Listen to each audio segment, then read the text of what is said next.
Hello, my friends, and welcome back. I'm Chisco Gaming, and today we're getting another look at Season 3 of Dragonheir Silent Gods. We've already covered an overview of what's in the season. We did a video reviewing what I think the top 5 new heroes are for the season, but today we've got to get a deep dive going on the equipment sets and the artifacts in this season, because they are looking really hype. And if you didn't know, by the way, there's new mythic quality rarity equipment sets to go and get.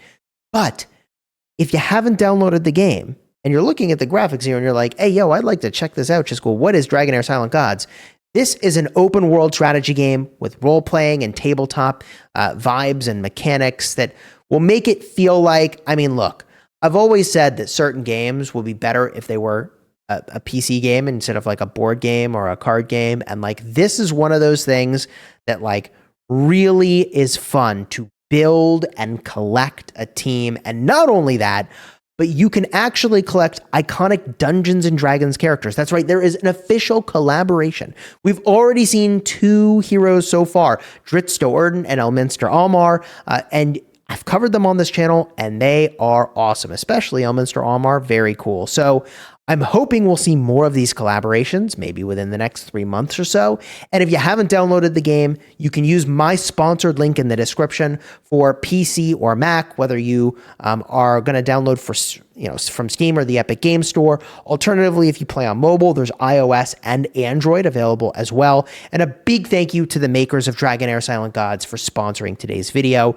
Be sure to use my code, by the way, in the description, okay? Deep Dive and Battle Peak, use my gift code. That's Dragon0322 for some extra goodies. Now, into the equipment, the artifact.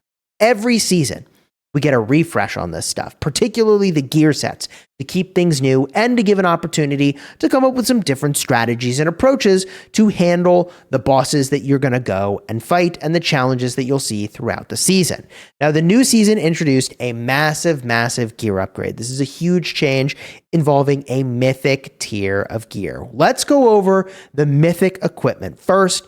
And by the way, let me just wish you luck. May the odds be in your favor as you hunt for mythic equipment, all right? I don't actually know the drop rates offhand, but I have to suspect that it will be pretty special when you get some mythic pieces. Now, these are one set bonuses. In other words, all you need to do is get the piece, and it has a set bonus.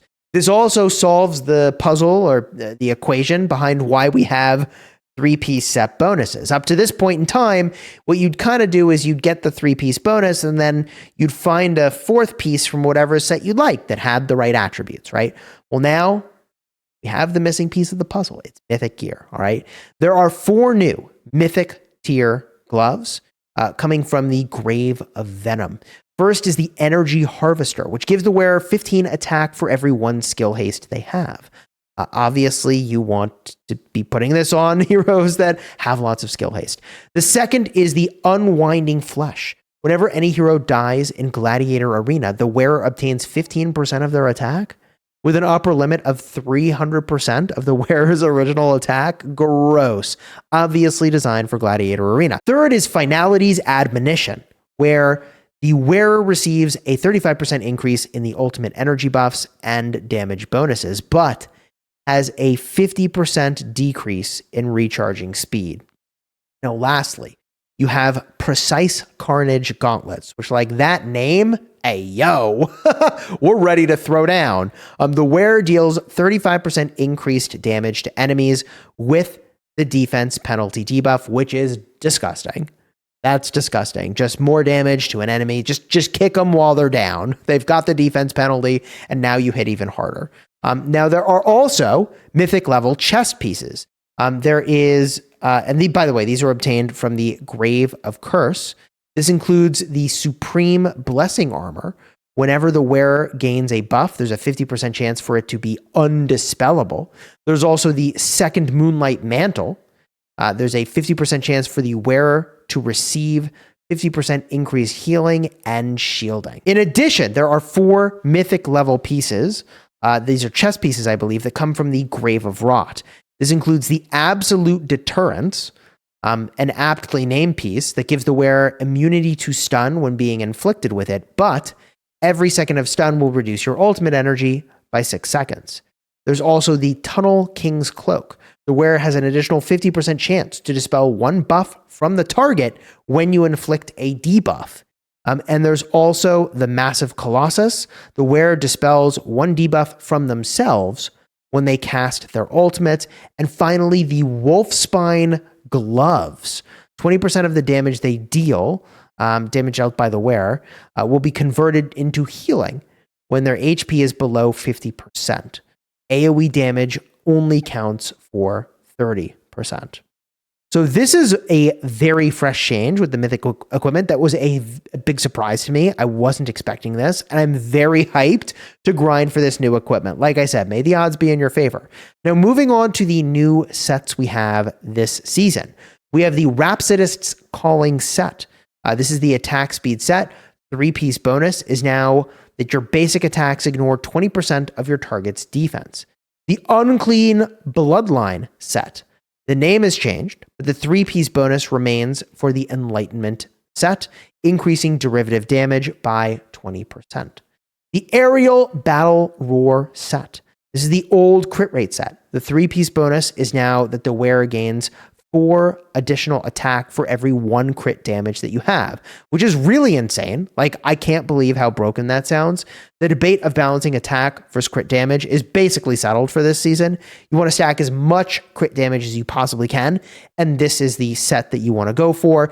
And then there is the Emperor's Might set, which, by the way, this is still the same from prior seasons.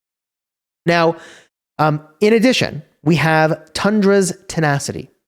This is a skill haste hit point percentage set.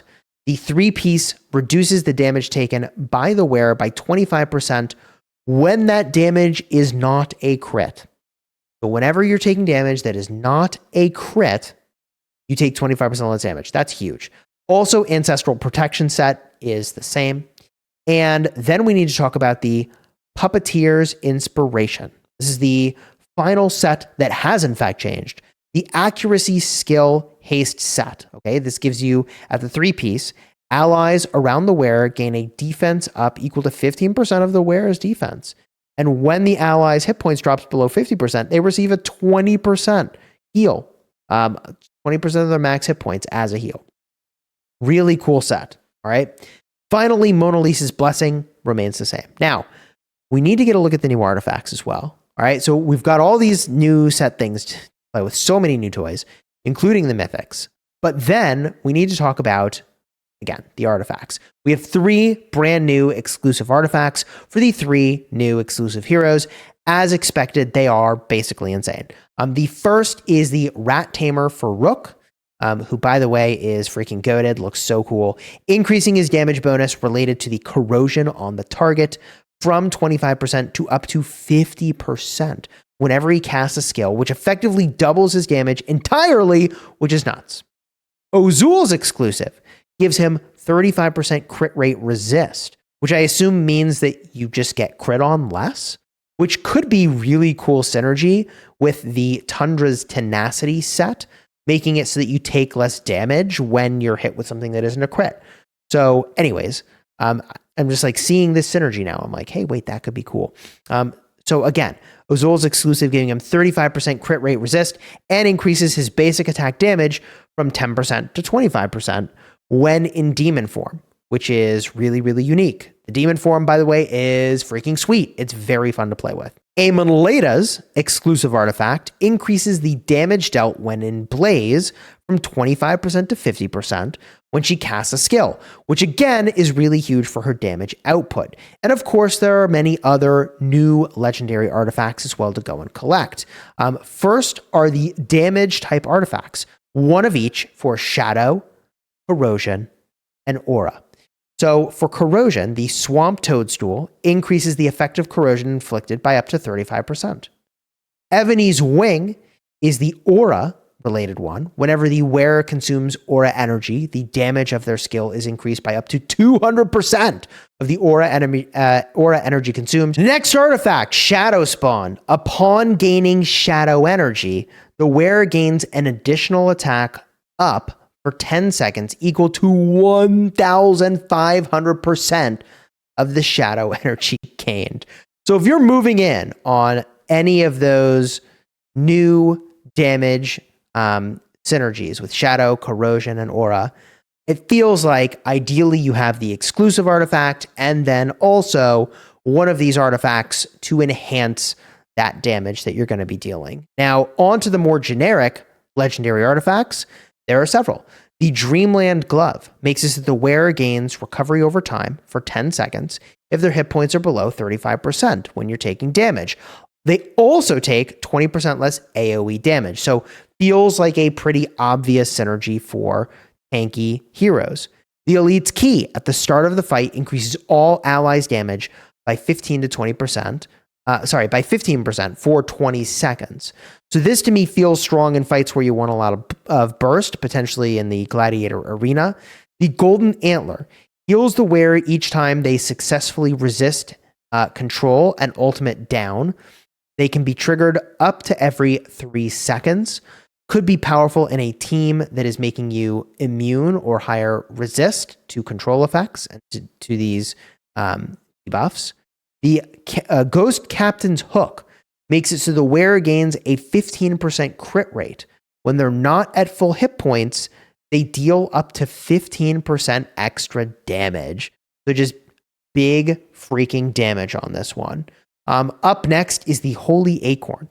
Increases healing granted by the wearer by 20%, and the wearer gains 15% skill haste for each ally with less than 30% hit points. So when your team is in trouble, you get the skill haste you hopefully need to fix that situation. This obviously goes on to a healer. Lastly, the Glory Injector. The wearer takes 15% less direct damage and converts 8% of damage they deal into their hit points. Bro, the Glory Injector straight up turns you into a vampire. I love that. It's basically lifesteal. That's what we're talking about here, right? Lifesteal effects obviously do very, very well on high DPS heroes, right? The more damage you deal, the more healing you'll do. Dope. Very cool. All in all, I am really hyped about the artifact and equipment changes. The new Mythic equipment was a super curveball that I absolutely love. I mean, look, I love chase items in these games, and now we have more chase. Very cool. Also, the artifacts, particularly with the new damage synergies, seem very powerful from the limited time I've had testing them. And by the way, a bunch of the footage that you've seen in the background of this video is me on a test server. So again, a big thank you to the makers of Dragonheir, Silent Gods, for sponsoring today's video and granting me access to the test server to be able to show you all of this information and to showcase some of these artifacts and heroes using the new sets at work. Whew! Especially the volume of mythics I got to toy around with was pretty cool. Now, if you want to check out Dragonheir Silent Gods, check the link in the description to download. It's available on iOS, Android, on Mac, or on PC, which you can get from the Steam or Epic Game Store. And also, be on the lookout for more Dungeons and Dragons collaborations. I'm very much looking forward to what the next collaboration is going to be. I think we're starting to get some teasers for it, which is pretty hype. If you're looking for more information about which heroes I think are the very best in this new season, check that card in the end screen. Alternatively, if you're looking for more of an overview, I'll have that card in the end screen as well. And until next time, you have fun smashing the kingdom.